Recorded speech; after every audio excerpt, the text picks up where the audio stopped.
आज हम खड़े हैं 2025 में, तो हम जो सिस्टम है हम क्या एग्जाम्पल सेट कर रहे हैं कि इस तरीके से बच्चों की जानें जाती जाएंगी, बच्चे अपने सेक्रीफाइस देते जाएंगे और कुछ नहीं होगा। हम क्या एग्जाम्पल सेट कर रहे हैं, या फिर हम ये एग्जाम्पल भी तो सेट कर सकते हैं as a system, as a न्याय, जिसे कहते हैं ना न्याय, कि अगर आज उस बच्चे के केस में एक्शन हो गया होता 3 साल पहले तो शायद से एक एग्जाम्पल सेट हुआ होता, तो और लड़कों की उम्मीदें और बदमाशों की उम्मीदें जगती नहीं कि वो और हिम्मत करके और अन्याय कर सके।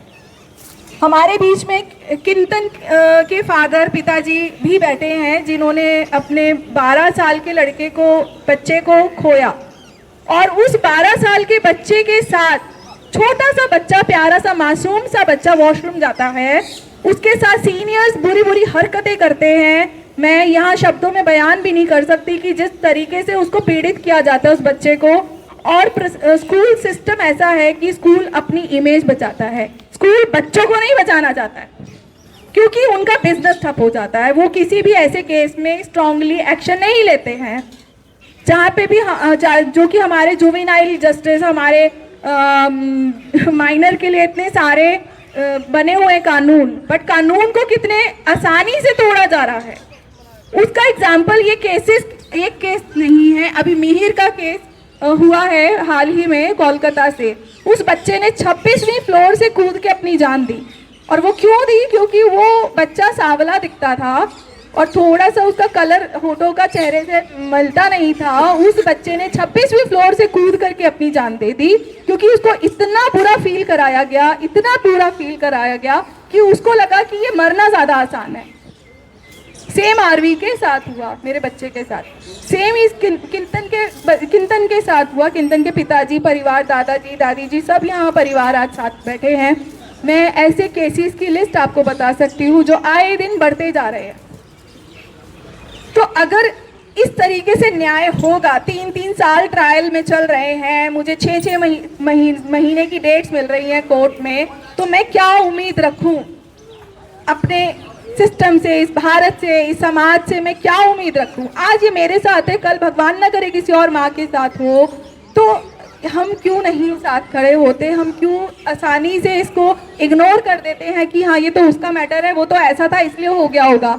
तो ये बहुत आसान है दूसरे के लिए बोलना कि उसके साथ ये सब हो गया, ये ऐसा था इसीलिए हो गया। कैसा था? मतलब हर बार हम एक्सक्यूज देके निकलते रहेंगे। कभी हम बोलेंगे कि अच्छा उसने नेल पेंट लगाया था, वो तो उसी की गलती थी, इसलिए हो गया होगा। वो काला था, अरे अभी काले की वजह से उसको हिम्मत रखना था इसलिए हो गया। वो नाटा है, मोटा है, वो अच्छा, वो तो है ही ऐसा ना, वो तो होना ही था उसके साथ ऐसा। तो हम ये कब तक बोलते रहेंगे और इग्नोर करके आगे बढ़ते रहेंगे? एक्सक्यूजेस जहाँ जाओ। कि मैं एक्सपीरियंस अपना बताती हूँ। आरवी के जाने के बाद से मैंने बहुत एक्सपीरियंस किए। मेरे बच्चे की तड़प को मैंने हर किसी को समझाने की कोशिश की। प्रशासन में जहाँ पर पॉक्सो है पर पॉक्सो की जानकारी नहीं है, स्कूल्स में पॉक्सो है पर पॉक्सो की जानकारी नहीं है, बच्चों को पढ़ाया नहीं जाता, बताया नहीं जाता, सेक्स एजुकेशन की जानकारी नहीं है, सेक्सुअलिटी की जानकारी नहीं है, बुलिंग के रूल्स हैं उसकी जानकारी नहीं है। माँ बाप को बताया नहीं जाता, पेरेंट्स को, कि बुलिंग के अगेंस्ट स्ट्रिक्ट लॉ है और मैंडेटरी है रिपोर्ट करना, पर नहीं बताया जाता। पेरेंट्स को पता ही नहीं होता, बेचारे वो बेबुद्धू बनते रहते हैं कि हाँ भाई चलो स्कूल एक्शन लेगा। उस किसी में भोलेपन में ये लूटा जा रहा है पेरेंट्स को, और बच्चों की जानें गंवाई जा रही हैं। तो हमें सबको बहुत सारा मेहनत और काम करने की ज़रूरत है। ये अवेयरनेस हम इस प्रोटेस्ट के माध्यम से अपने बच्चों को ये करते हुए बता रहे हैं कि हाँ ये गलत हो रहा है और इसकी रोक लगनी चाहिए, और हमारे बच्चों को न्याय मिलना ही चाहिए। और उस सब में मैं आप सबका as an society, as a human, as an friend, दोस्त, मित्र, और मैं आपका इसमें बहुत ज़्यादा साथ के लिए समर्थन मांगती हूँ। और हाँ, यहाँ पर बहुत सारी और कहानियाँ हैं, बातें हैं, बहुत बच्चे हैं जो आज करोड़ों बच्चे मुझे मैसेज करते हैं। मैंने अपने बच्चे के जाने के बाद मुझे बोल दिया गया था सोसाइटी में वहाँ पर कि इसका केस रिपोर्ट नहीं करेगा कोई भी। मेरे पास आते थे जर्नलिस्ट, लिखते थे, पर्चा बनाते थे और चले जाते थे। और क्योंकि मैं थोड़ा सा मुझे सिस्टम समझ में वर्किंग हूँ, थोड़ा सा एक्टिव थी, तो मैं समझ पाई। तो मैं जाके देखती थी कि वो कुछ लोग जाकर के वहीं स्कूल वालों के पास बैठे थे।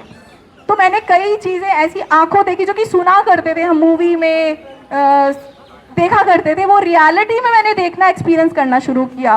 कोर्ट की जो सीढ़ियाँ चढ़ना, कोर्ट की सीढ़ियाँ चढ़ना, क्यों डरते हैं लोग? कोर्ट से नहीं डरते, पुलिस से क्यों डरते हैं लोग? डरते नहीं है।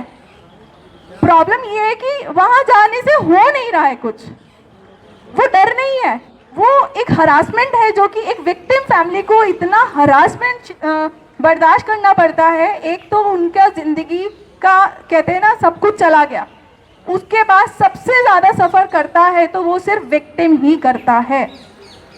और विक्टिम की आवाज़ को दबाना, तोड़ना, ये हरासमेंट के ज़रिए ही किया जाता है कि उसको लंबा लंबा डेट दे दिया कोर्ट में, उसको बुला करके अच्छा जी कल आना, अरे साहब चले गए, अच्छा जी साहब आएंगे तो पता चलेगा, अरे मैडम क्या करें 6-6 महीने का डेट इसलिए लग रहा है क्योंकि और 8-8 कोर्टों का काम हम लोग संभाल रहे हैं, हम क्या करें, हम क्या करें, हम क्या करें।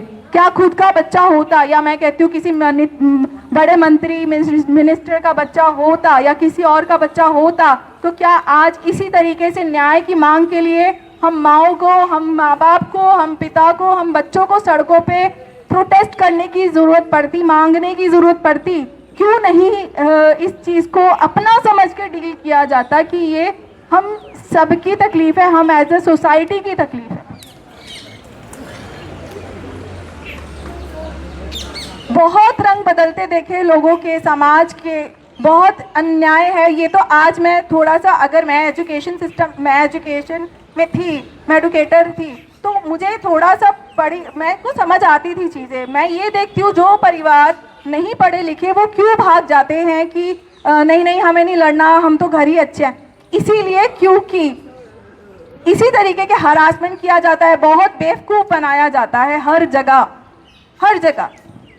तो इसीलिए लोग टूट जाते हैं, हार जाते हैं। वो चूज़ करते हैं कि अपने ग्रीफ के साथ जिंदा रहना, ना कि ग्रीफ के साथ इस तरीके के दर्द और हरासमेंट और ज़्यादा डबल के साथ जिंदा रहना। मेरे पास मेरा बच्चा ही था जीवन में। मैं जब 4 महीने का था तभी मैंने डिवोर्स ले लिया था। तो वो मेरी तो ज़िंदगी ख़त्म हो गई, मेरा परिवार ख़त्म हो गया, मैं तो ख़त्म ही हो गई थी। और कोई बड़ी बात नहीं थी कि मैं भी कुछ ऐसा कर लेती। पर हुआ क्या, जिस दिन से मैंने सोशल मीडिया पे अपना एक पोस्ट डाला आरवी की स्टोरी का, मेरे बच्चे की कहानी का, उस दिन आप मान नहीं सकते, हजारों नहीं कह रही मैं, लाखों मैसेज आए हैं मेरे पास, माँ जो मुझे माँ बुलाते थे।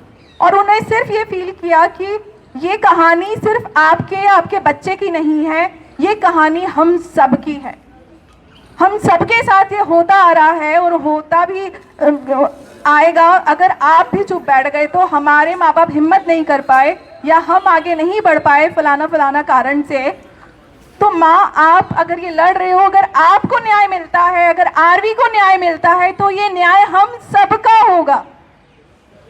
वो बच्चे आज मेरी सपोर्ट हैं, वो मेरे दोस्त, वो मेरे मित्र, मेरा सब कुछ है आज के समय में वो बच्चे। तो वो इतना तकलीफ जब मैंने समाज में देखा, उस चीज़ ने मुझे एनर्जी दिया कि नहीं आरती, आपको टूटना नहीं है, आपको आवाज़ बनना है अपने बच्चे के साथ। ऐसे लाखों करोड़ों बच्चों की आवाज़ बनना है जिनके साथ ये सब हो रहा है। कोई तो होगा।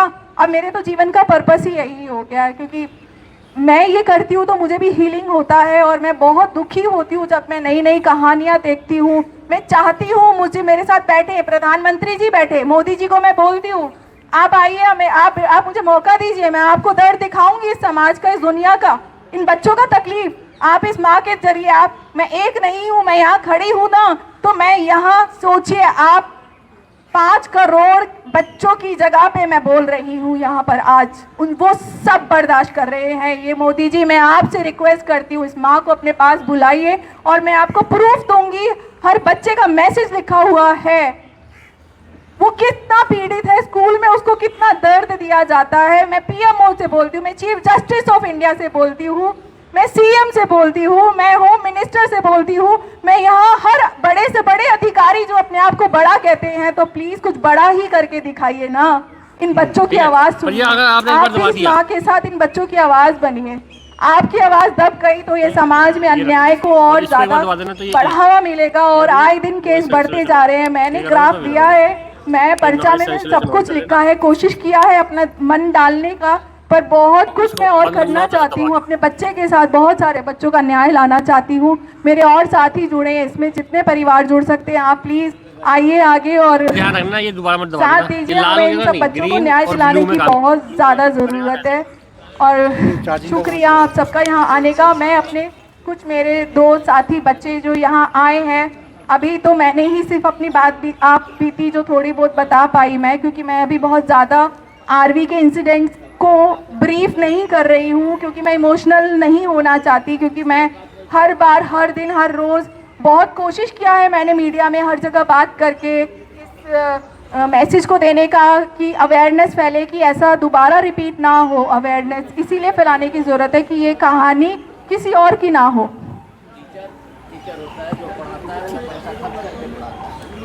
तो मैं नीति जी